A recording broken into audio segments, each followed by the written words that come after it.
Nananawagan po ang gobyerno sa mga health workers sa mga lalawigan, mga kaibigan, na alalahanin daw ang kanilang sinumpaang tungkulin na magkaloob sa publiko ng pangangalaga,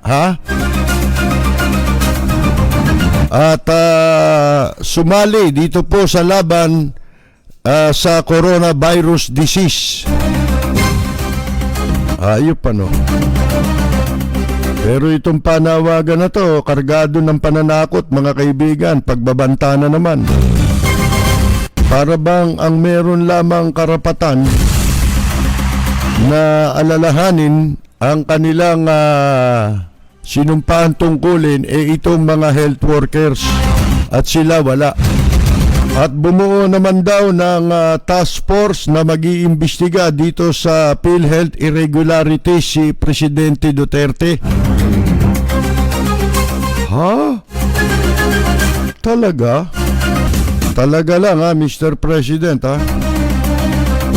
Kilala niyo ba yung abogadong si Chupacio? Si Ferdinand Ogor Protasio Chupacio. Kinasuhan po, mga kaibigan. Idinimanda po sa kanyang mga kalokohan, pag-abuso. Ito mga hindi nakakaalam ng kanilang sinumpaang tungkulin.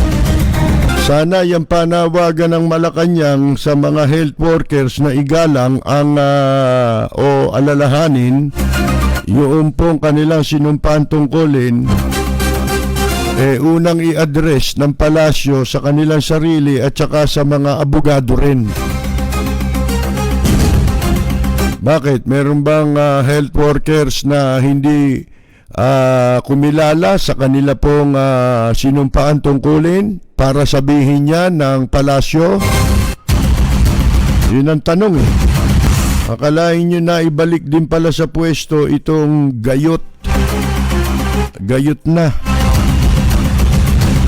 bilang commissioner sa National Youth Commission daw, pero gayot na itong si Cardema.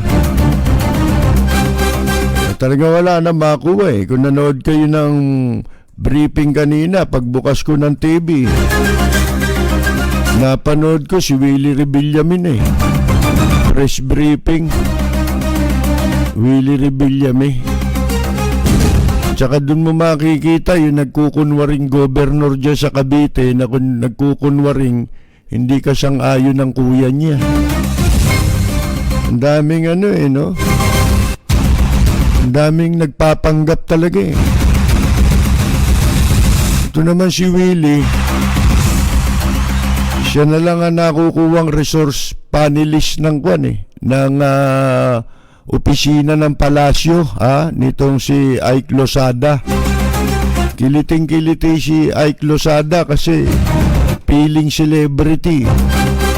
Yung mukha mong yan, kamukha mo nga si Tangi Ike Losada sa lapad, mukhang Tangi. Ano po? Si Jaime Ladiana.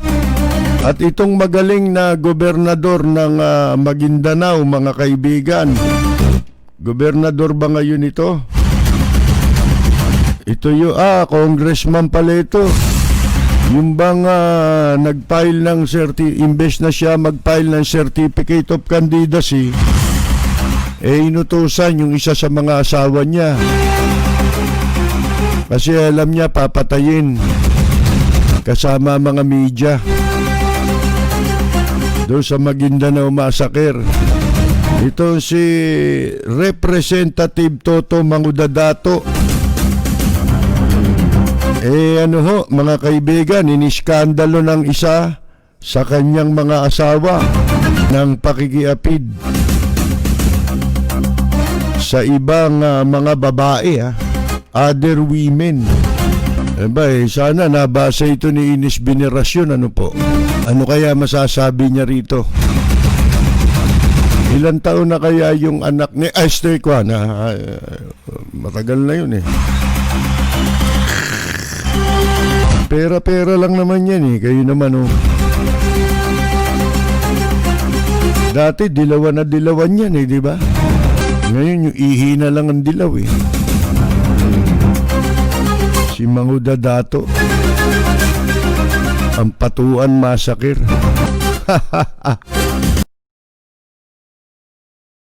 Bueno mga kaibigan, yan po ang sinasabi ng Malacanang ngayon dito po sa kanilang panawagang may halong pananakot sa mga sa mga health worker sa probinsya, yung mga nasa probinsya. Ito ho ang balita babasahin ko. Ang gobyerno raw ay nananawagan sa mga health workers sa mga probinsya na alalahanin ang kanilang sinumpaang tungkulin sa pagkakaloob ng medical care sa publiko at lumahok sa laban sa coronavirus o 2019 COVID-19. Ito'y pagkatapos ng mga doktor at mga nurse sa mga mga kanayunan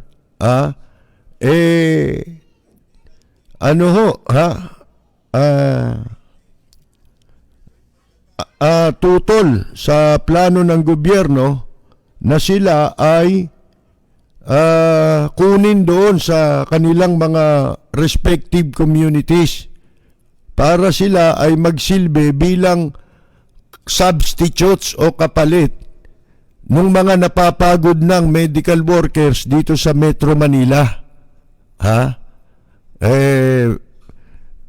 Ngayon itong bansa natin ang sinasabing epicenter ng coronavirus outbreak. Kapag ikaw po, ito sabi ni Tangi, si Roque, mga kaibigan. Kapag ikaw po ay isang profesional, alam mo naman po ang gagawin mo. Nag-sermon di ba? Bilang isang doktor, bilang sila ay medical professional ang trabaho, trabaho talaga nila ay magsalba ng buhay. At naniniwala naman po ako na magiging tapat sa sinumpaan tungkulin ng ating mga frontliners. Kasi po, ayun pala ang plano nila ngayon. Kunin yung mga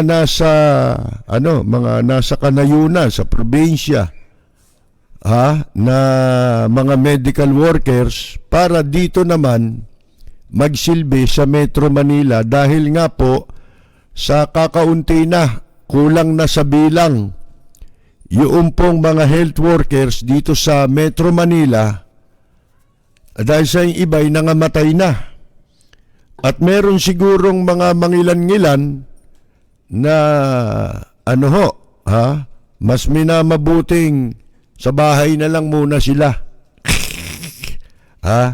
Total wala namang wala ngang respeto, wala ngang nirespeto wala itong mga nasa gobyerno di ba?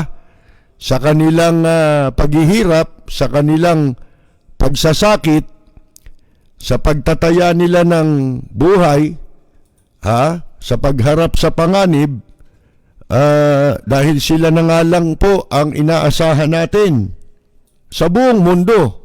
Yan po ang inaasahan ngayon, mga medical health workers. Pero iba pa ho ang naging interpretasyon sa kanila. Tignan ninyo ito, basahin ninyo mabuti kung paano napakarumi ng isip. Masama ang pag-iisip nitong ating presidente ngayon. Itong mga medical health workers, nanawagan sila, hindi ho ba? Para ang gobyerno pakinggan sila kung ano na ang kalagayan nila sa sitwasyon ngayon ng Pilipinas bilang epicenter ng coronavirus sa Asia. Mga kaibigan, sa halip po na pakinggan sila, dahil sa nagawa nilang isa publiko yung kanilang panawagan sa presidente sapagkat napakatindi ng cordon sanitaire. Yun ang ibig sabihin nun.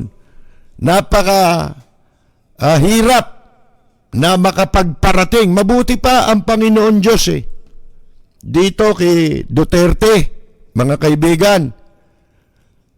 Ang Panginoon Diyos, pag tumawag ka, pipikit mo lang ang mata mo. Taimtim kang tatawag. Pero ito ang akala mo kung sino, kung sinong santo, na hindi ka basta-basta makakarating sa kanila, lalo pa, importante ito. Haharangin ka ng mga nakapaligid na walang hiya, mga kaibigan. Ano ang sagot? Mababasa mo na ang klase ng masamang pag-iisip meron ito Hindi mo masabing malisyoso o praning, mga kaibigan. Akalain ninyo yung panawagan, ang isinagot revolusyon. Kung gusto niyo magrevolusyon, punta kayo sa karsada para magawa namin yung amin ding gagawin. Dahil binibigyan nyo kami ng ticket na gawin yung gusto namin gawin. Yun ba? Yun lamang? Hindi. Eto, pansinin ninyo. Ganyan siya mag-isip Masama ang isip. Yung paggigiit natin sa ating kasarinlan sa West Philippine Sea, sa South China Sea, mga kaibigan, dahil sa pananakop, paglapastangan sa ating kasarinlan ng bansang China, ano sagot niya? Inutil siya at wala na tayong magagawa dahil hindi raw tayo pwedeng pumasok sa gera laban sa China. Kita ninyo mga sagot gera.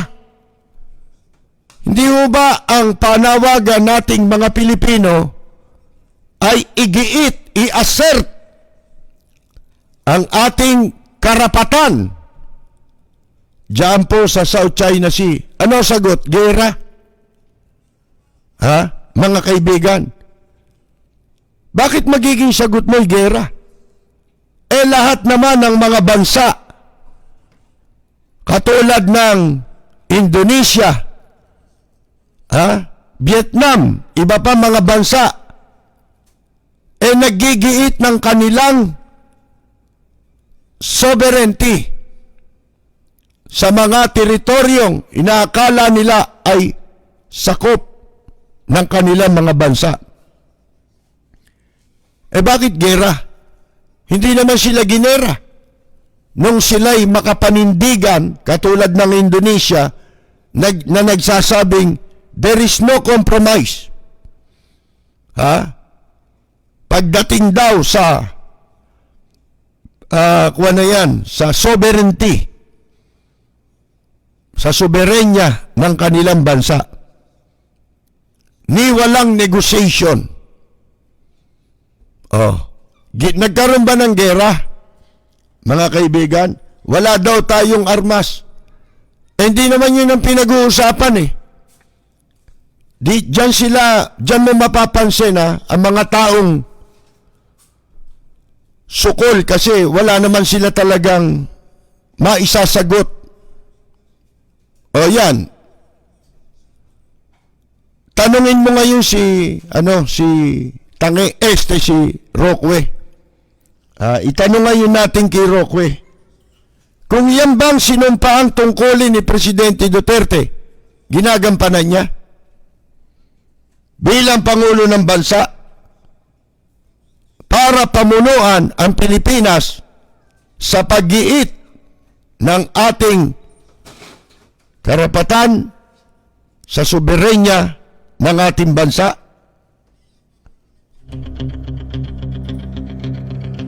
Walang preno kung bumatikos, malalim at makatwirang komentaryo. Mag-ingat ang mga politikong gumagawa ng kalokohan at baka kayo ay tamaan ng Lapid Fire!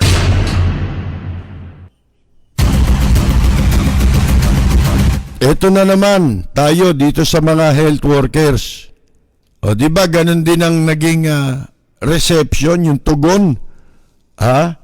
Imbes na hindi naman suyuin kundi bigyan ng pakonsuelo itong ating mga exhausted na medical workers, pinagbantaan pa sila at tinakot, pinaratangan na nananawagan ng revolusyon.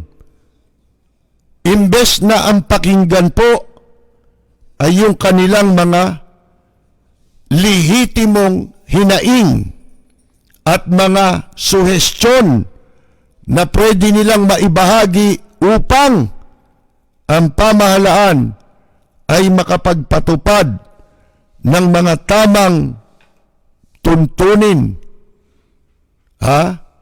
para himukin ng tao sa pagkakaisa laban sa COVID-19. Hindi divisive, mga kaibigan.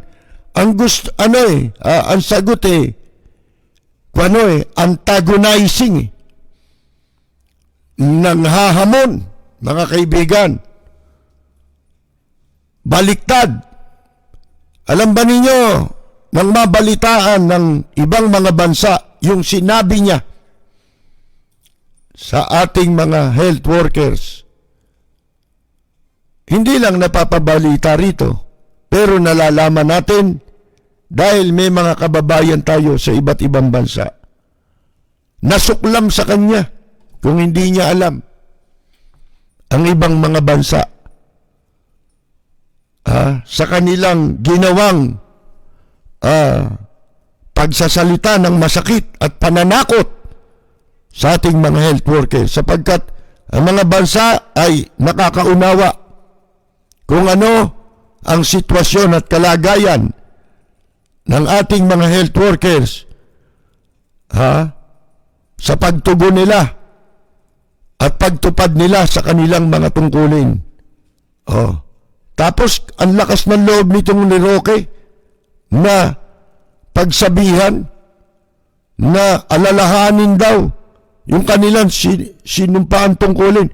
Ikaw, abogado ka, naturingan, pero karamihan sa sinasabi mo hindi totoo. Yan ba ang nag-aral ng batas? Laking katarantaduhan ito, mga kaibigan. Kung makapag-sermon, sipin ninyo, sabi ito naman si Berhere, sana isipin po natin yung paglilingkod natin. Si Berhere, di ba doktor ito? Hindi lang po para sa inyong lugar, kundi para sa buong bansa. Ngayon, kayo may kailangan. Kayo pa may ganang manakot at magpaalala dito sa mga health workers ngayon. May sinumpaan niya kayong tungkulin. Ano palagay mo sa kanila, mangmang? Violator ba sila ng batas? Kayo tong violator ng batas di ba? Kayong mga nandyan ngayon sa administrasyon, karamihan mga violators. Isipin mo to si Berhere, doktor ka naturingan Kailangan mo pa ba sabihin yan? Panawagan na yan? Bakit? Wala ka bang komunikasyon sa kanila? Pag kayo mananawagan ng isa sa publiko, magaling kayo. Kayo pa ang pwedeng manakot. Kayo pa ang nagsesermon. Pangalawa po, sabi ni Berhere, hindi po namin sila pababayaan. Alin? Ano matawag mo rin sa mga namatay? Hindi nyo ba pinabayaan? Kung sakaling tayo po magde-deploy, tayo naman po magkakaroon ng safety measures. Kaya suspecha ngayon pinararami nyo lang yung mga may sakit eh. Para pagkapirahan. Katulad ng nangyayari sa PhilHealth. Mga kaibigan. Pangatlo, kung ano naman ang inyong maiiwang responsibilidad sa areas nyo, hindi pa. Sino ngayon ang susunod sa inyo? Yan ang tanong. Kung ganyan kayong klase ng mga tao. Ha? Maglilingkod ka. Itataya mo buhay mo. Tapos tatakutin ka pa. Sino pa tutugon? Pagkatapos na alipustain nila Villar. Kaya ikaw, Cynthia Villar, meron payo sa'yo ang mga netizen. Ang payo nila sa'yo, pag nagkasakit ka, sa albularyo ka, magpagamot. Mahirap po niyan, napuputol tayo eh. Ano mahirap po niyan, pag nagkasakit si Villar, paano kung bigla ka na lang operahan? Ba, sumakit ang tiyan mo. Dinala ka ngayon sa doktor o nagpatawag ka ng doktor, nurse. Paano kung operahan ka nila? Ha? Mga kaibigan, at tahian ka ng mga 20 stitches. Mahirap yan. O kaya injectionan ka, di ba, ng katakot-takot na pampamanhid. Hanggang sa wala ka ng tuluyan ka ng walang maramdaman. Total manhid naman kayon talaga eh. O mga kaibigan, di ho ba? Sino pa ngayon ang tutugon sa inyo? Bakit? Paano ngayon yan? Pagkatapos niyong pagbantaan, may gana pa kayong manawagan ng ganyan. Mga kaibigan, may halong sermon. Akala mo ito, iniisip nila yung sinumpaan nila eh. Ha? Sabi nga bago ka, magsalita sa iba, tignan mo muna kung meron kang muta sa mata mo. Di ba? Bago mo punahin yung iba na meron silang muta.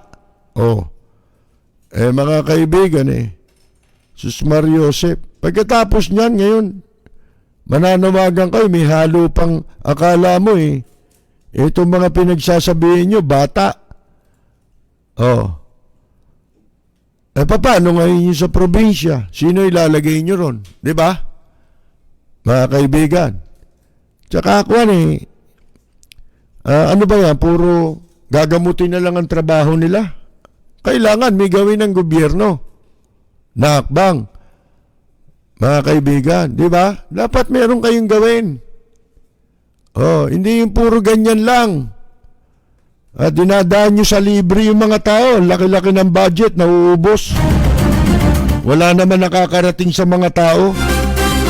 Etong tungkol sa PhilHealth na ito, magtatayo daw ng task force na mag-iimbestiga dun sa irregularities o yung anomalya na iniimbestiga ng Senado. Sino itatalaga nyo? Sabihin nyo muna, di ba? At saka ito, balita, inatasan yung Department of Justice na bumuo ng task force na siyang mag-iimbestiga sa mga irregularidad na dyan sa Philippine Health Insurance Corporation. At bukod sa DOJ, ito daw task force ay bubuuin ng Office of the Ombudsman, Commission on Audit, Civil Service Commission, Office of the Executive Secretary. Pagka ganyan, wala namang nangyayari dyan. Office of the Special Assistant to the President, as well as the Presidential Anti-Corruption Commission. Sabi ni Harry Roque. Mga kaibigan, magpapaimbestiga pala kayo ng task force. Doon pa lang sa composition na sinasabi nyo, kasama rin ang mga taga Malacanang, huwag nyo na ituloy yan, nag-aaksaya lang kayo ng panahon. Kasi dyan pa lang, kita mo na, walang mangyayari. Diyan lamang ho, dito sa issue ng, ito tandaan ninyo, sa issue ng PhilHealth, dalawa yan. Yung corruption, matagal na yan. Katunayan, bago sumabog ito, meron ng una, di ba, yung kay Roque. May nangyari ba kay Duque? May nangyari ba? Doon sa mga na-expose na ina-accredit, yung mga accredited clinics, mga kaibigan, at kung ano-ano, mga medical laboratories na doon sa, ano ba tawag doon, yung sa kidney, dialysis, di ba, puro kawalangyaan? Accredited, binalangya. Binulgar to, di ba? Sino napasama doon? Yung whistleblower. Although, aminado sila, nagamit sila ron at nagpagamit din sila. Pero hindi yun ang point.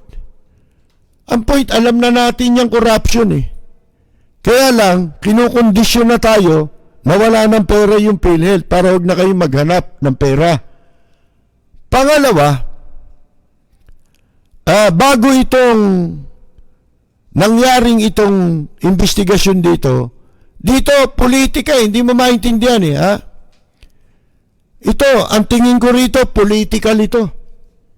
Ito'y power struggle ito, mga kaibigan, sa Malacanang.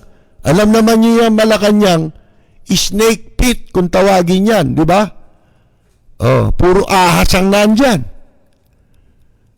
Yan po, mga kaibigan, sinabi ko na yan nung simula pa lang na nagbitiw sa tungkulin yung isang kawani dyan. Tama, may corruption.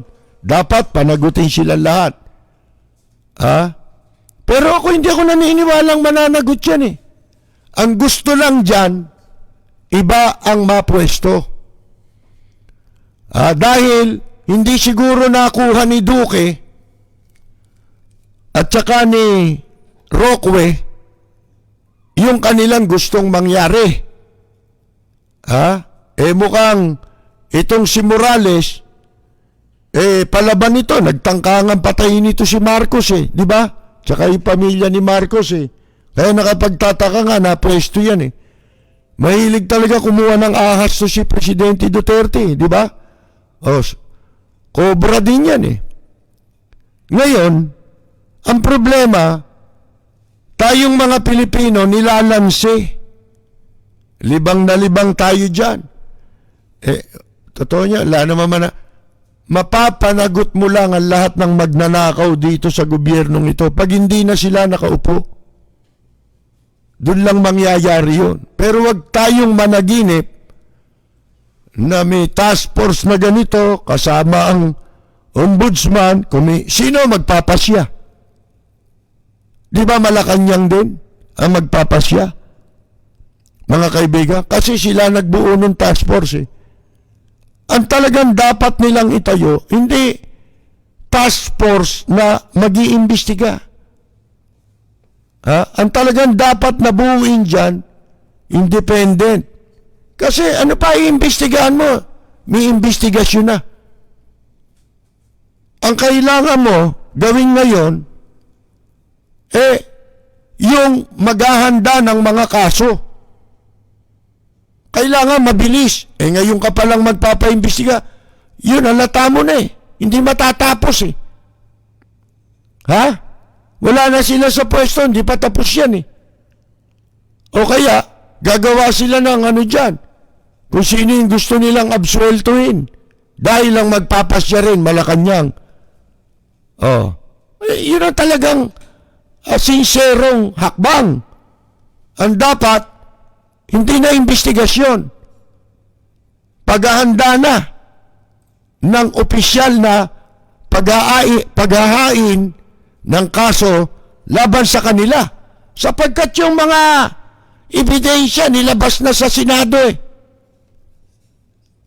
base dun sa mga sinabi niya yung graph Di ba, malimit natin sinasabi, ang ombudsman base lang dun sa mga sinabi nila sa Senado, pwede na mag-initiate ng ano yan eh. Sarili nilang investigasyon para sa pagsasampa ng kaukulang kaso. Sapagkat merong kapangyarihan ng ombudsman. Sabi ko nga sa inyo, simulat sa poll, yung kung tawagin sa legal parlance motu proprio. Ano pang task force? Panloloko yan eh. Niloloko ninyo tao. Dinadiver tayo dyan. Dahil baliwala naman ang investigasyon eh. Di ba? Mapaparusahan lang sila. Lahat ng gumawa ng katiwalian, nagsamantala sa tungkulin, mapaparusahan lang yan pag wala na itong administrasyong ito. Wala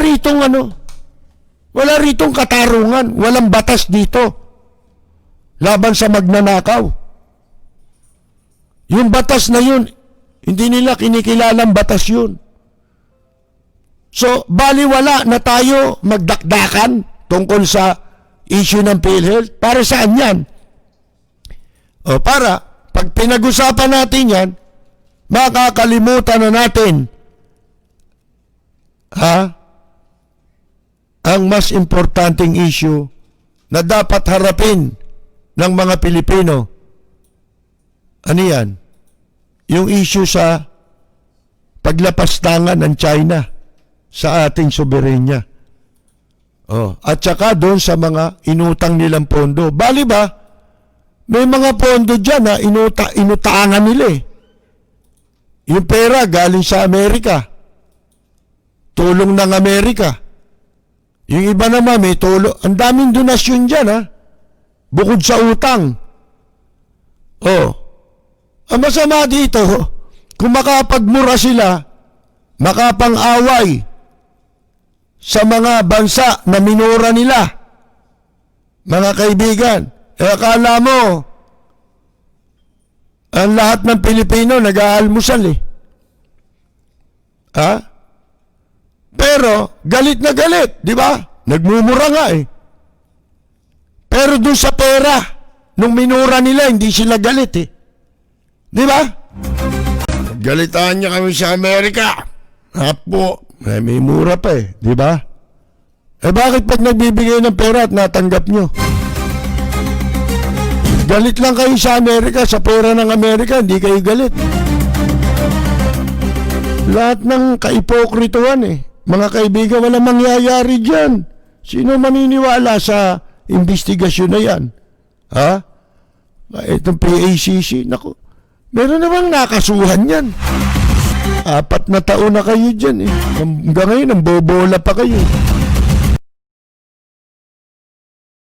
Sabi ko nga, sa mga nakaraan, pwede rin naman kami sa lokohan eh. Di ba? Wag lang matagal. Pag matagal, nakipaglokohan ka pa, gago ka na.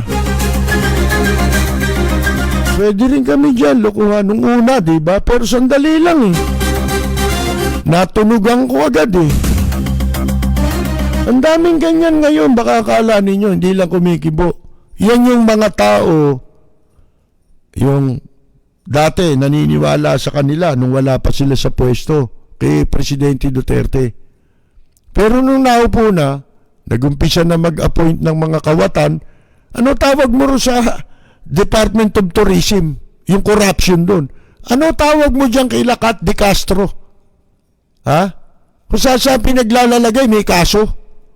Kung tutuusin mo, dapat may kaso yan. Ito, yung bago na naman, ibinalik na naman yung Cardemas na mayabang, di ba? Yung gayot na nasa National Youth Commission, di nahihiya. Di ba? Kinansela pa nga ng ano yan ng COMELEC yung kanyang Certificate of Candidacy dahil hindi siya qualified. Mga kaibigan, disqualified siya. Tinanggal, kunyari, tas binalik. Bakit? Wala na makuha ang tao eh. Para yung mga nagsipsip, bayad lang yan eh. Nagbabayad lang kayo. Hindi kayo nagtatalaga ng mga taong karapat-dapat sa pwesto. Kung hindi, binabayaran nyo talaga sila para mambastos sa kung sino man ang inaakala ng administrasyon na panganib sa kanilang administrasyon. Panganib na makapagpaliwanag sa taong bayan. Yan ang alam nyo. Ginagamit ninyong pambayad sa mga nagsisip-sip lang. Yang gobyerno, yang pwesto sa gobyerno. Bakit hindi mabababoy ang gobyerno? Baboy na baboy eh. Kaya ako natatawa kay Senadora Risa Ontiveros minsan eh. Diba, nambababoy yan si Mocha Uson. Ano sabi niya? Asikasuhin mo na lang yung trabaho mo sa OWA.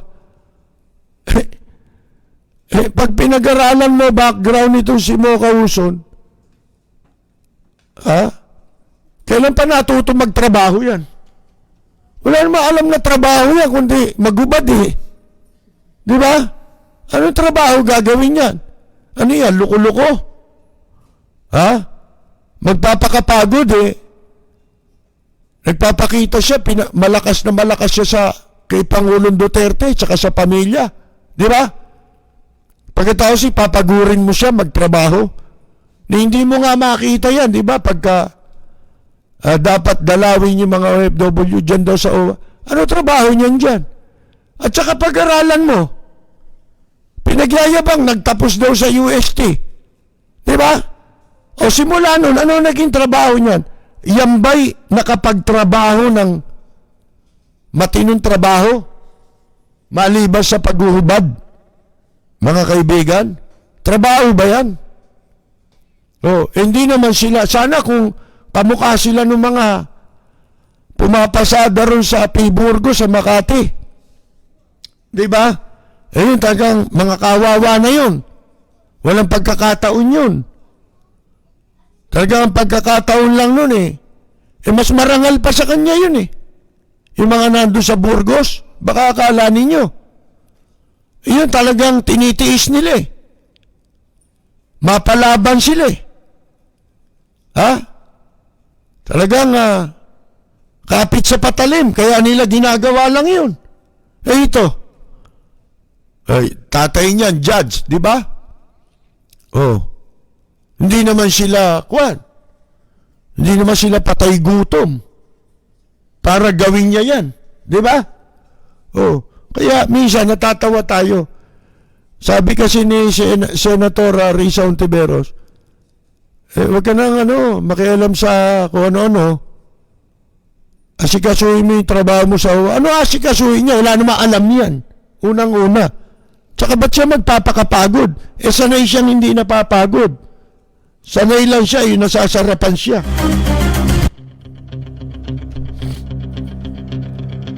Walang preno kung bumatikos. Malalim at makatwirang komentaryo. Mag-ingat ang mga politikong gumagawa ng kalokohan at baka kayo ay tamaan ng Rapid Fire! Tingnan ninyo yung mamaya, babalikan natin pag-usapan yung tungkol sa China, mga kaibigan, na nabasa ko kanina sa post ni dating Senador Juan Ponce Enrile ba? Ngayon, nagsasalita na sila. Dapat matagal na nagsasalita sila. Yun ang hirap kasi. Itong isyong ito, pambayan ito eh. Ito regardless kung ano ang iyong political affiliation. Kanino ka man, kahit na kay Duterte ka pa nga eh. Di ba? Kung Dutertanings ka man eh. Kung ikaw eh, dito mo masusukat kung ang layunin mo eh, mabuti para sa bansa eh, at sa mamamayan eh. Pero hindi makikiisa, sigurado yan, ang mga Dutertanings. Ni Digong nyo. Kasi po, wala yan, ang Diyos nila si si Digong nyo eh. Di ba? Mga kaibigan. So, hindi na natin inaasahan yan. Ang inaasahan natin na maninindigan, kahit na ikaw, Maka Marcos, Maka Aquino, kita ninyo yung sa issue ni Morales. Oh. Di ba, kung ikaw, Marcos ka, may insulto ka eh. Sipin mo, yung si Morales, yan ang pinagmula ng gulo rito sa Pilipinas noong 1986. Hindi tayo nagkagulo dahil sa pagkamatay ni Ninoy. Di ba? Nagkagulo dahil sa ginawa niyang yan. Dahil yung mga itinuro niyang tao, mapapahamak yun, napilitang lumaban ng kay Marcos. Napilitan silang lumantad dahil itinuro sila eh. Sa malaot madali, makikilala silang lahat dahil ikinanta niya eh. Di ba? Nakapagtataka, kahit ako nasa panig ka ng Aquino, nasa panig ka ng Marcos, pareho ninyong hindi magugustuhan yung ginawa niyan, di ba? Oh, mga kaibigan, nagkataon lang, naging mitya yun, mga kaibigan. Pero ang pinagmulan, yung kabuktutan. Siya ang naatasan para patayin ang pamilya Marcos, simula kay Presidente Marcos, at bihagin yung pamilya. Yung pabalita ko nung araw eh. Oh, di ko ba? Ikaw ba, yung mga taong halimbawa, katulad niyan, yan isang klase ng tao na hindi pwedeng pagkatiwalaan. Luko-luko na lang ang maniniwala. Kung ikaw, nakita mo ang tao kung sino nakaupo, nandun siya. Ba't ka magtitiwala dyan? Halimbawa, ikaw, magkatunggali tayo sa politika. Meron kang matapat na tao, kilalang tao. Tapos pupunta sa akin. Ikaw ba na pinuntahan niya para lang makapagsabi siya ng pwede mong magamit laban doon sa kalaban mo buong puso mo siyang tatanggapin para pagtiwalaan? Loko-loko lang ang taong ganon. Pag ang tao sumira sa kanyang katapatan, kasi ang normal sa isang mabuting tao, halimbawa, meron kang kaibigan, pinaglilingkuran, na hindi namang maganda naman ang inyong pinagsamahan, marami. O dahil lang sa isang hindi mo nagustuhan, nagkaroon kayo ng hindi magandang relasyon, dahil doon kakalimutan mo ng lahat. At yun yung sinasabi sa Biblia, huwag mong ibubunyag yung nalalaman mo sa tao kung hindi naman makasasama sa iyo Yan ang dalawang klase nga ang tao ngayon. Meron tao ngayon, pagka alam niyang nagkaroon kayo ng hidwaan, uunahan ka na ipamalita para siraan ka. Meron din ganon. Pero ang tunay na mabuting tao, tatahimik ka na lang. Di ba? Yun ang talagang mabuting tao. Total, alang-alang sa inyong pinagsamahan. Ganyan Doon mo makikita Nandun ang barometro ng mga taong dapat mong pagtiwalaan. Kung ang tao nagtaksil sa taong pinakinabangan niya, ba't ako magtitiwala dyan? Di ba? Pwedeng yan. Hindi mo naman siya kaaway, pero hindi kita pagtitiwalaan. Deep inside. Di ba? Habang ako'y nabubuhay, hindi ako ganap na magtitiwala sa taong ganon. Na nakasama, kahit kalaban ko pa yung nakasama niya, ba't kita pagtitiwala? Nagawa mo nga yan dun sa taong nagbigay sa iyo ng pagkakataon Parang yung tatay ni Alan Peter Cayetano, di ba? Tsaka si Alan Peter Cayetano, magtitiwala ka ba sa mga ganyan tao? Puro kayo gago. Pagka yun ang ginagawa nyo, ano kayo? Puro kayuhin.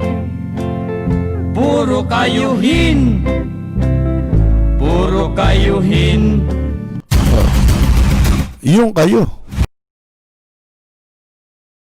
Pag natanong mo pa si Soriano dyan kung ano tawag sa mga taong ganon. Gago! Tanga! Inutil! Tarantado! Mas masama yun, di ba? Isipin mo, leader ng relihiyon yan, ha? Yan ang sinasabi, mga pinagsasasabi niyan, mga kaibigan. Di ba? Ito pa nga isipin mo, nangangaral ka, tapos kakanta ka pa ng ganito. Ina Valencia, Estela Suarez nagbuburles, si Pepsi Paloma, at si Rosana naglilislis, si Kirina Landipa, hubot-hubad nagbobomba. Nakita nyo na. Yan ba mga pagtitiwalaan yung tao? Mga kaibigan, Lapid at sa mga listeners ngayon, binabati ko ang inyong programang Lapid Fire sa matapang at makatotohanang pagbabalita. Lagi po nating pakinggan ang programang Lapid Fire ni Kapersi Lapid. Ito po ang inyong katrupa at kaibigan, May Pacquiao. Maraming salamat po.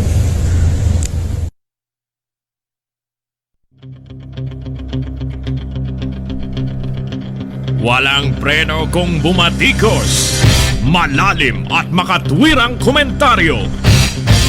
Mag-ingat ang mga politikong gumagawa ng kalokohan at baka kayo ay tamaan ng Lapid Fire! itong China issue, mga kaibigan, tingnan ninyo simple lang Tayo, na mga Pilipino, bakit tayo ang mas higit na merong karapatan na umangkin sa mga teritoryong sinasakop ng China at inaangkin nila? Kasi po, biblically, historically, at legally, mga kaibigan, tatlo tandaan ninyo, biblically, historically, at legally, tayo ang may karapatan. Nasa atin yun, mga kaibigan. Ang China,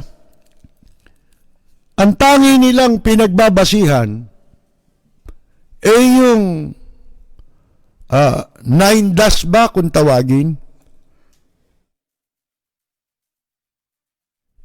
Yun po yung sila lang ang gumawa. Na ang ibig sabihin, ang tawag doon ay self-serving.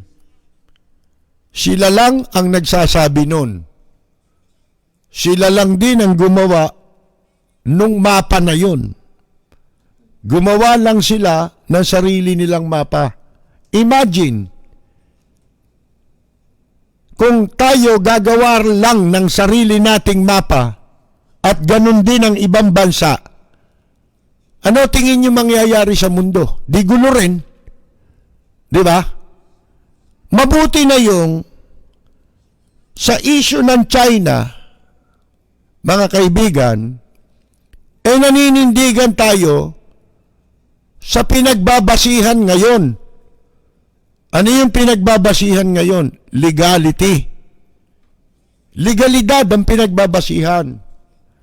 Nagkaroon ng ruling, arbitral ruling, na pinapaboran tayo sa ating interes sa mga inaagaw na teritoryo sa atin. Kinikilala yang ruling na yan ng mga bansa malalaki at maliliit, maliban sa China. Bakit nila kinikilala yan? Sapagkat katulad natin,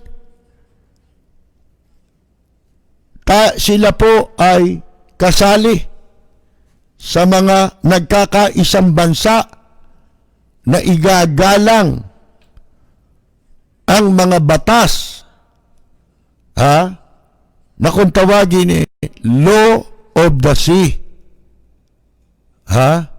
Mga kaibigan,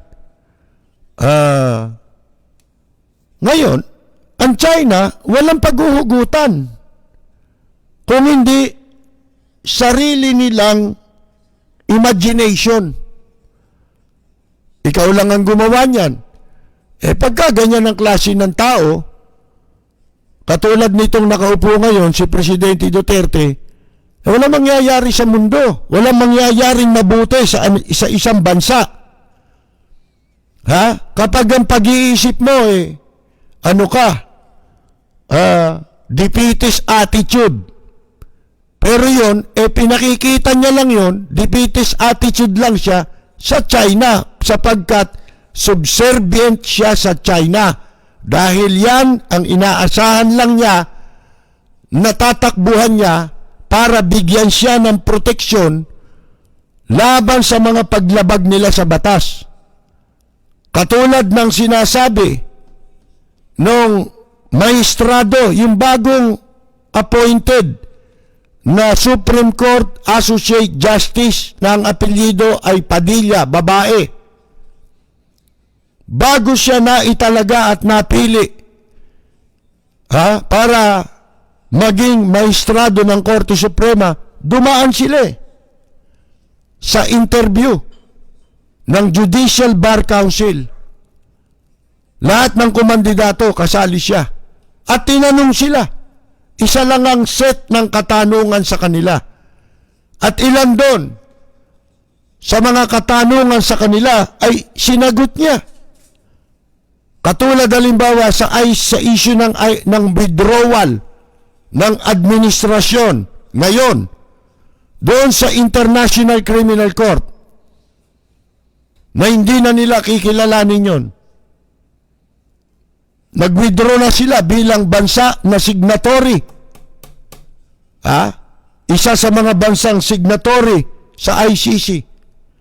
Ano sabi nung maestrado na si Associate Justice Padilla? Hindi nila pwedeng talikuran ang pananagutan sa ICC para sila managot sa kaso. Bakit? Kasi ginawa nila ang withdrawal sa ICC nung meron ng naisampang reklamo labang kay Presidente Duterte. Kung ginawa niya yon nang wala pang reklamong nakasampa laban sa kanya, pwede. Pero hindi na pwede sapagkat ginawa ang withdrawal sa ICC pagkatapos na meron ng maisampang reklamo laban sa kanya. Kaya mananagot siya kahit nag-withdraw pa sila. Baliwala yung withdrawal ninyo. Ano ibig sabihin nun? Kung may batas dyan, meron ding mga batas na kung tawagin law of the sea, na hindi tayo pwedeng tumalikod at hindi natin pwedeng sabihin, mga kaibigan hindi tayo pwedeng manindigan. Sila lang yun ang nagsasabing inutil. Siya lang yung inutil. Tsaka yung administrasyon niya. Pero tayong mga mamayan, sinasabi natin, meron tayong tungkulin na ipagtanggol ang ating kasarinlan. Pati mga sundalo, mga pulis, lahat tayo.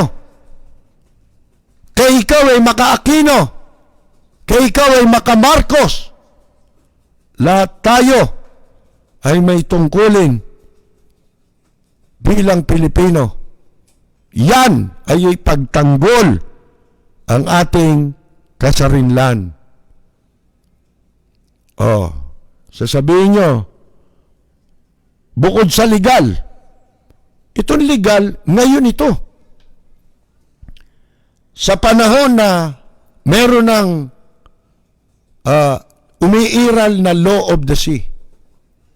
Diyan tayo humuhugot ng ating karapatan sa pagmamayari ng mga teritoryong inaagaw sa atin legally, internationally. Kinikilala yan. Yan ang kinikilalang batas. Maliban sa China na ang hindi lamang kumikilala dyan. Gusto nila kasi lahat akin. Di ba? Lahat akin, sabi ng inchik. Mga kaibigan. Gusto nila lahat ng i-claim nila kanila. Pwede ba yon? Hindi pwede yon. Kaya ang mga bansa, malalakit, maliliit, nagkakaisa sila ngayon para ipagtanggol yan. Nandito ngayon si Pompeo, di ba? Dumating pala dito yung US State Secretary. Si Pompeo. Yan ang matindi magsalita laban sa ginagawa ng China na pagmamalabis, paglapastangan, pambababoy, pambabastos, at panlulupig sa mga bansa na nililin lang nila sa pamamagitan ng mga pangakong utang.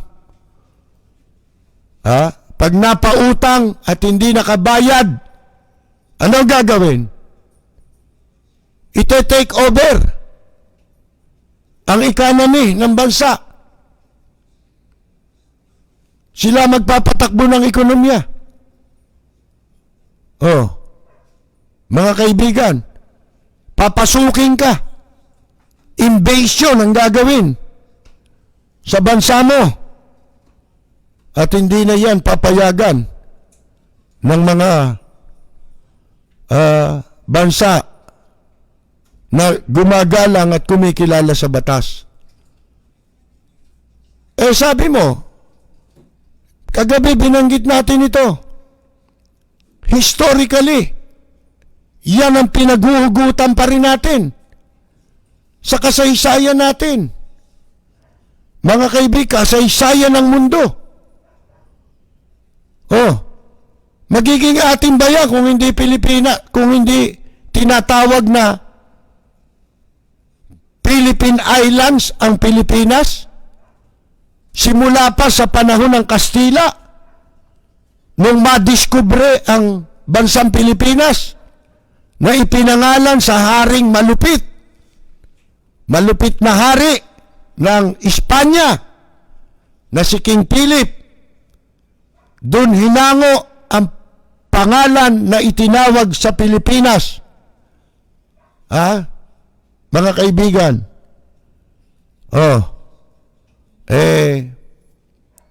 Pero ang tawag nung isulat ang mga mapa ng Kastila, panahon pa nung sinauna pang panahon, yung kanta ni Yoyoy Villame. Di ba? Ano tawag nila sa Pilipinas? Islas, hindi ko alam, hindi ako marunong ng Kastila Islas del Pilipinas o des Pilipinas. Hindi ko alam kung ano ang tamang gamit doon. Pero sa English, sa world history, maging ang Amerika, hindi ba? Sino ba nakadiscover ng Amerika? Ano ba si Columbus? Hindi, anong bansa si Columbus? Tanyo? Hindi natin alam. Hindi, di ba Kastila rin yun? Ano bang lahi si Christopher Columbus? Mga kaibigan. Ano? Italian. Spanish. Spanish yan mga kaibigan. Di ba? Noong mga panahon na yun, na-discover na Pilipinas mga kaibigan, may mga mapa na ang direction at tinatawag na tayong Islas del Pilipinas. Sa world history. Nung isulat na ang world history, Philippine Islands. Walang sinasabing China Islands. Sapagkat ang China, kontinente. Paano nilang sasakupin tayo, kontinente sila? Mga kaibigan. Oh, hindi katulad ng halimbawa, Australia. Talagang sinakop ng ano yan, ng mga British yan, di ba? Kasi ang British ang laki ng sinakop niyan Oh, kaya yung mga hari dyan sa iba't ibang bansa ng Europe magkakamag-anak Kamag-anak din nila Di ba? Mga kaibigan. Pero tayo, simulat sa pool. Mapa, original na mapa, nung tayo'y ma-discover, at world history, Pilipinas ito. Bakit ka papayag? Meron tayong pinag-uugutan. Ang inchik walang pinag-uugutan yan. Mga kaibigan, pag-angkin lang yung kanila sa pamamagitan ng self-serving na sila lang ang umimbento ng mapang yun. 9 dash ang tawag. Mga kaibigan. Ngayon, biblically, kung kayo ay naniniwala sa Biblia, paano tinawag? Mabuti pa nga ito sa lahat ng bansa sa silanganan. Ang Pilipinas nasa Biblia Baka akala ninyo.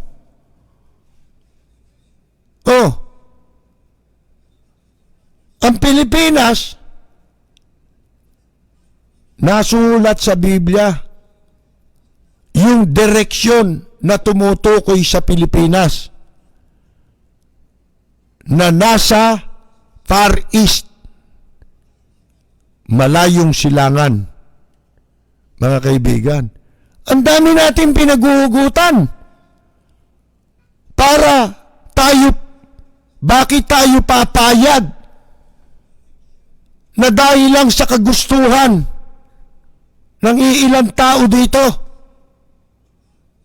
ay papayagan nating masakop tayo ng mga inchik at kamkaming, lupigin tayo ng mga dayuhang inchik na yan. Mga kaibigan, hindi tayo dapat pumayag. Katulad din ng ibang gera. Di ba? Tayo ba magtatagumpay sa gera? Makakaahon ba tayo kung hindi tayo tinulungan ng ibang mga bansa? Huwag tayo masyado mayabang. Di ba? Naging instrumental ang mga bayani para tayo lumaya. Pero sa pamamagitan ng pakikidigma, hindi natin matatamo ang ating kalayaan kung hindi rin sa tulong ng mga bansang nagmalasakit at tumulong sa atin. Sila yung mga bansa na kumikilala. Kaya malaki kasalanan ni Gloria Macapagal Arroyo, baka kala ninyo. Ito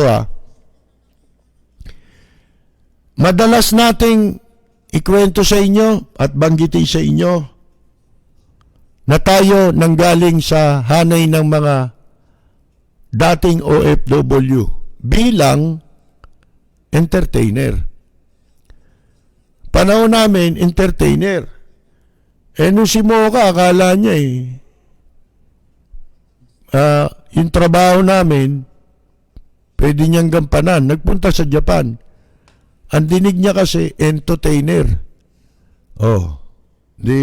Na-blacklist siya ron. Ngayon kami, di ba binabanggit natin yan?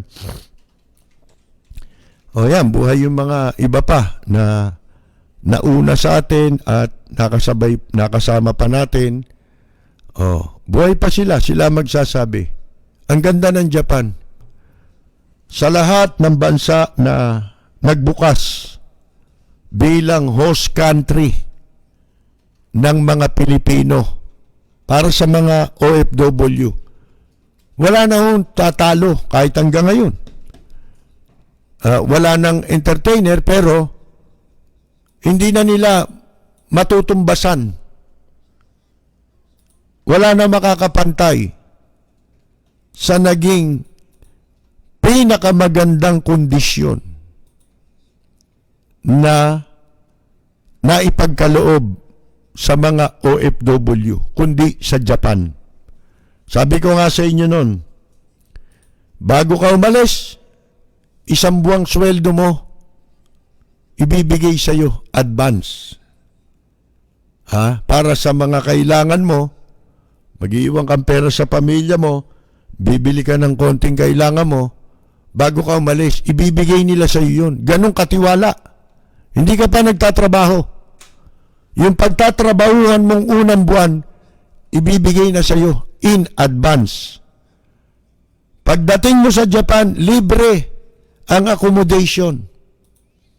Inabot namin, meron pa kaming food allowance. Bukod sa libre ang tutuluyan mo, ay libre pa ang pagkain mo. Meron pang instance na pagkailangan ng sasakay ka, babayaran sa iyo yun, ibabalik sa iyo, i-reimbar sa iyo kung kailangan mo mag-taxi mula sa tinutuluyan mo papunta sa pagtatrabahuan mo. Nung una, sa Tokyo, pag sa Tokyo ka na destino bilang banda, musician, entertainer, meron pang mga sasakyan yung opisina ninyo na susundo at maghahatid sa inyo. Mula bahay, trabaho, trabaho, bahay. May podala. Wala nang gaganda ron. At dinanas ko, mga kaibigan, sa probinsya, 1976, naglalakad ka, 1977, 1978, maglalakad ka sa downtown nila. Advance sila. Dinanas ko yung, kala mo mga artista rito? Doon, hindi naman kami kilala. Nahabol ako ng mga kuha, sinusundan ako Yung pala, magpapapirma lang ng autograph Hindi, totoo yan. Sipin mo, hanggang coffee shop, susundan ka, mga estudyante, wala naman pera yun, di ba? Ang kaganda ng suot nila, di ba? Nagtatawa na, sa isang, o-order ng kape. Yung pala, isa lang ang hangarin. Magpapapirma lang pala ng autograph. Isipin mo yan. Di ba? Inabot ko yun. Walang ganun. Na market. Bakit nasira yan? Yan ang tanong. Kailan nagwakas ang deployment ng entertainers, ng legitimate entertainers sa Japan? Panahon niyang si Gloria Macapagal-Arroyo. Alam niyo kung bakit?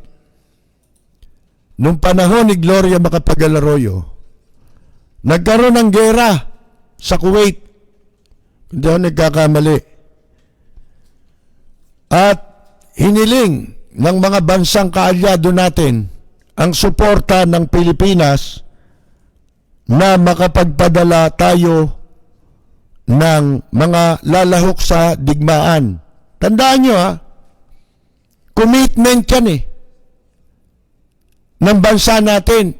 Katunayan, ako, tatay ko, ang tatay ko'y sundalo. Lumaban sa Korea. Mataas pa sa kanya yung barel. Mga kaibigan, organized warfare ito. Hindi katulad nung nilahukan sa Vietnam. Civic action lang yun. Sila General Almonte. Si Ramos, galing ng Korea yan. Mga nakasama ng tatay ko. Kaya lang, ang tatay ko, karaniwan sundalo.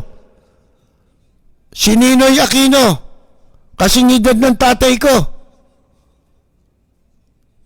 Batang-bata si Ninoy bilang reporter, batang-bata tatay ko bilang sundalo.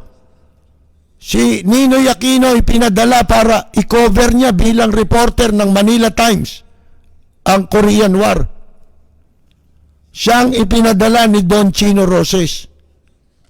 Mga kaibigan, commitment yan sa United Nations na kapag ka ang isang miyembro ay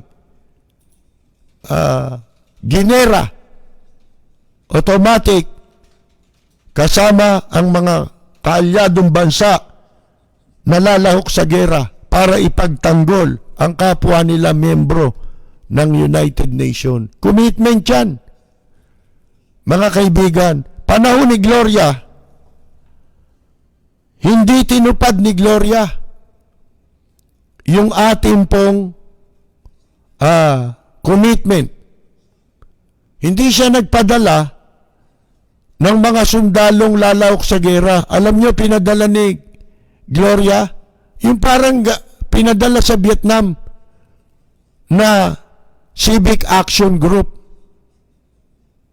Engineering yata yung pinadala niya.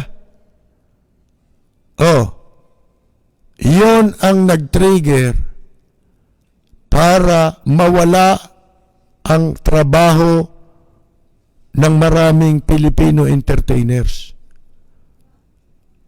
Pagkatapos nun nang hindi magpadala Pilipinas, ang ginawa ng Amerika, binanata nila ang Japan. Sabi ko nga sa inyo hindi tayo uubra dyan. Di ba? Mas mabuti nang sila'y kaibigan natin kaysa kaaway natin.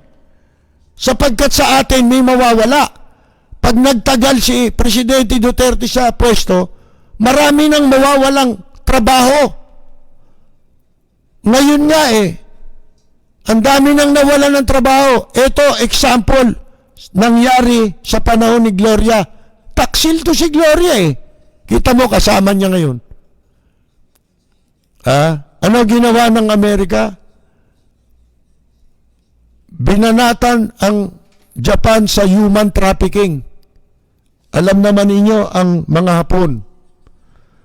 Mataas ang pagpapahalaga sa kanilang kahihiyan.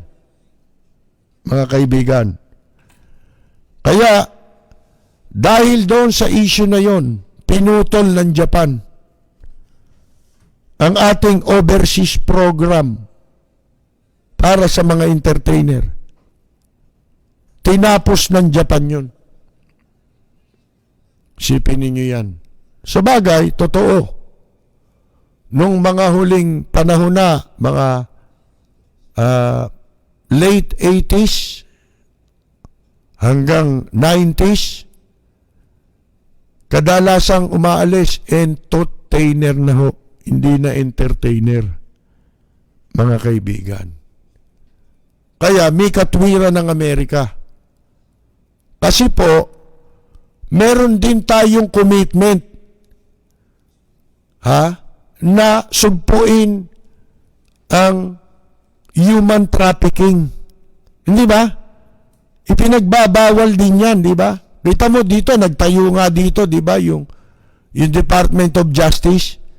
Ano yan interagency yan laban sa human trafficking.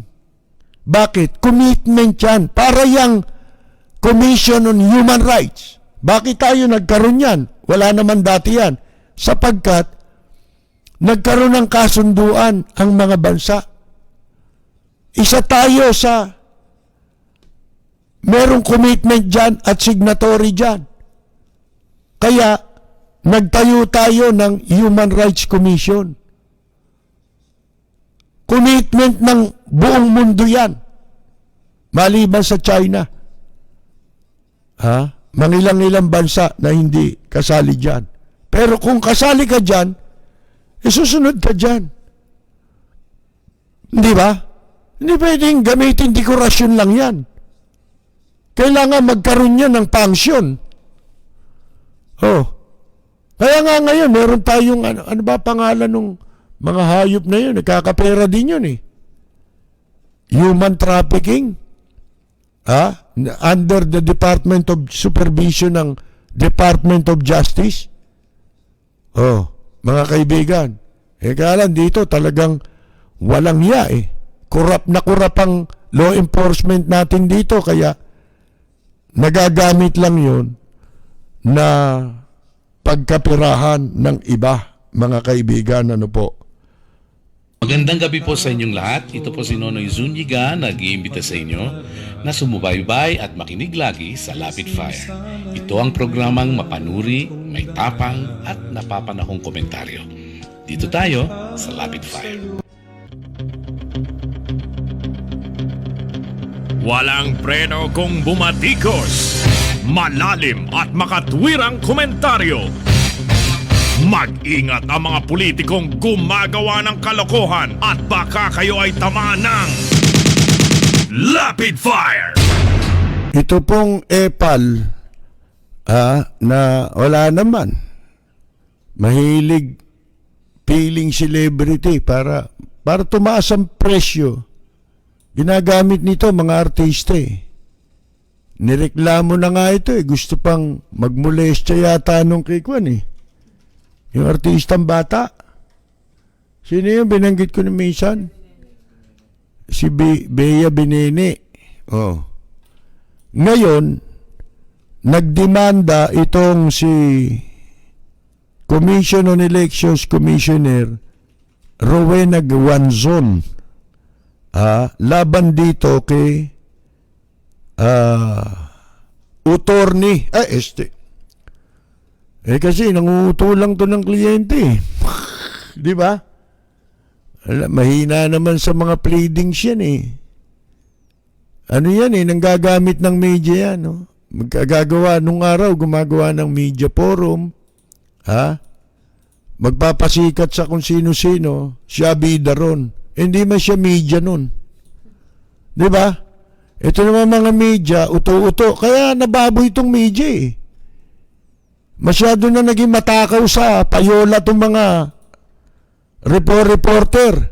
Gagawa ng forum niya. Paano abutan niya yon para magamit niya? Abutan. Yan ang style niyan eh, si Chupacio. May style pa yan kakanta. Naku, itsura, mga kaibigan.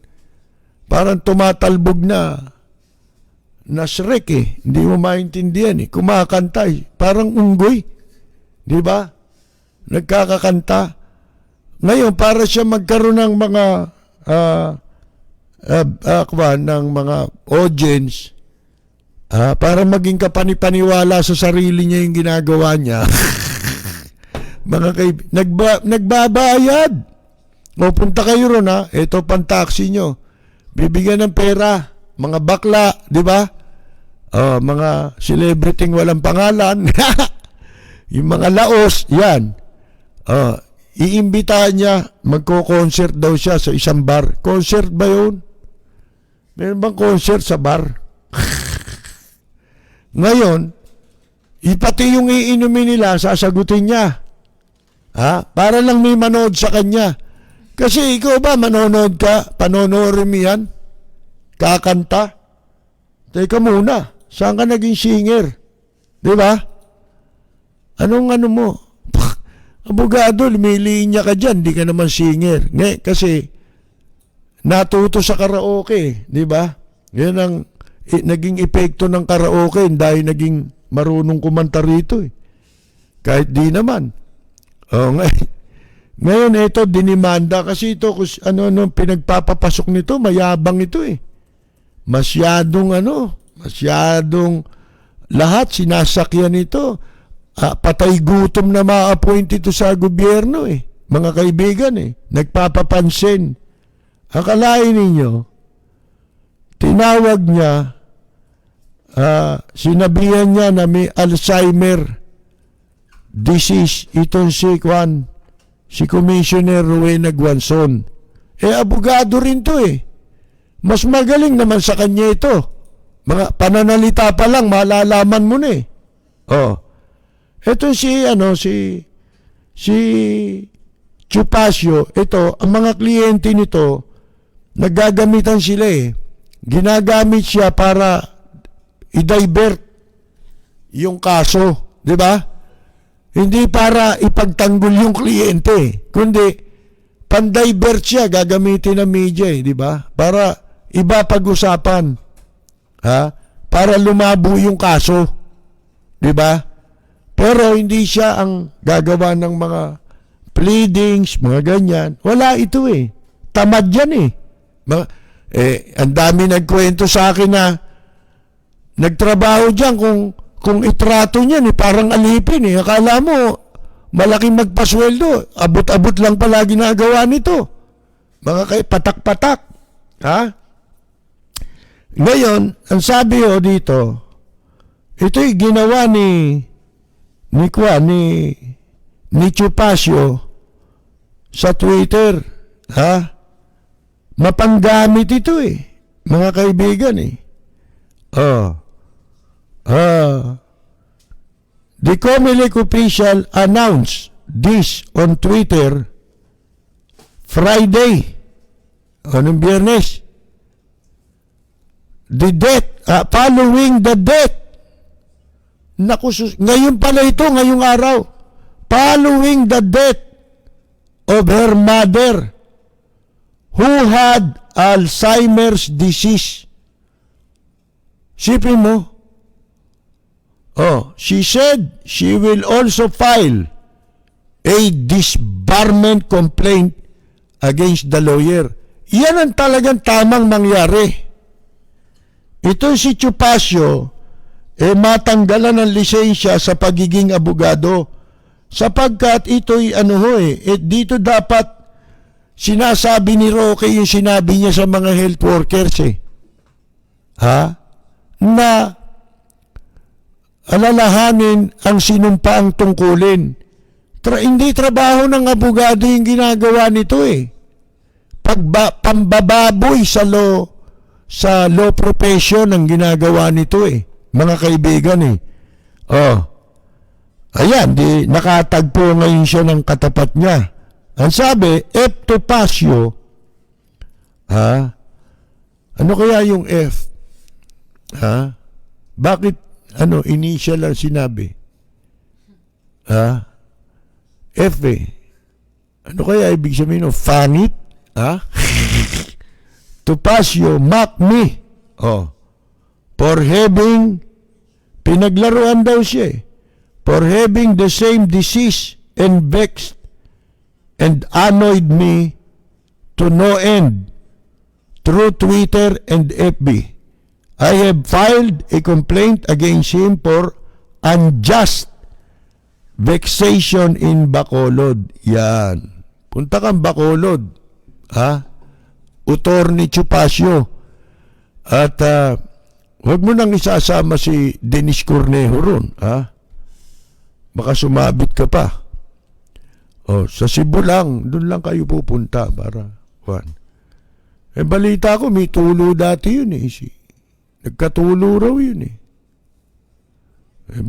Mga kaibigan, maiba tayo. Sabi pa ni Guanzon, yes, I am also filing a disbarment complaint against F. Topacio after my mother's 40th day. Ayun, tatapusin lang yung ano ba tawag doon? Yung 40 days. Diba? 40 days. Diba? Guanzon was apparently referring to her exchanges of tweets. Yun. Tinutukoy daw anya ni Guanzon ay yung palitan nila ng sagot sa Twitter nung April, May, June, July, August. August na eh. Where the latter, ito daw si Topacio, remarked that Guanzon must be having early onset Alzheimer's. Yan ba salita ng abogado yan? Alam niyang mali yun eh. Alam niyang mali yun eh. Kahit yung tao merong Alzheimer, may kapintasan, hindi mo pwedeng sabihin niya tayo yun eh. Yung aanuin mo, Yung kukutsain mo yung tao. Sasabihin mo, ikaw pipi, ganon. Halimbawa, pipi yung tao, di ba? May kapansanan, di ba? Ano yan eh? Pwedeng libel yun eh, mga kaibigan eh. Oh. Ang sabi pa ho, mga kaibigan,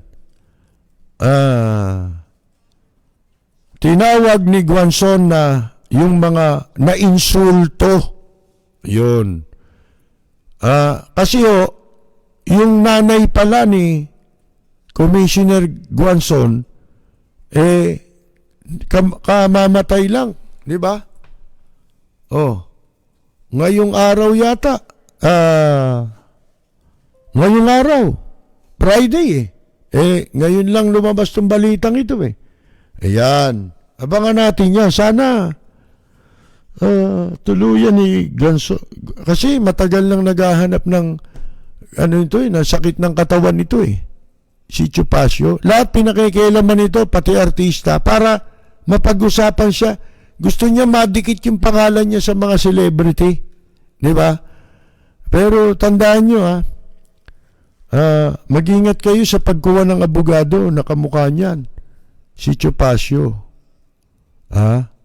Wala pa kasi kung nabalitaang na ipanalong kaso yan.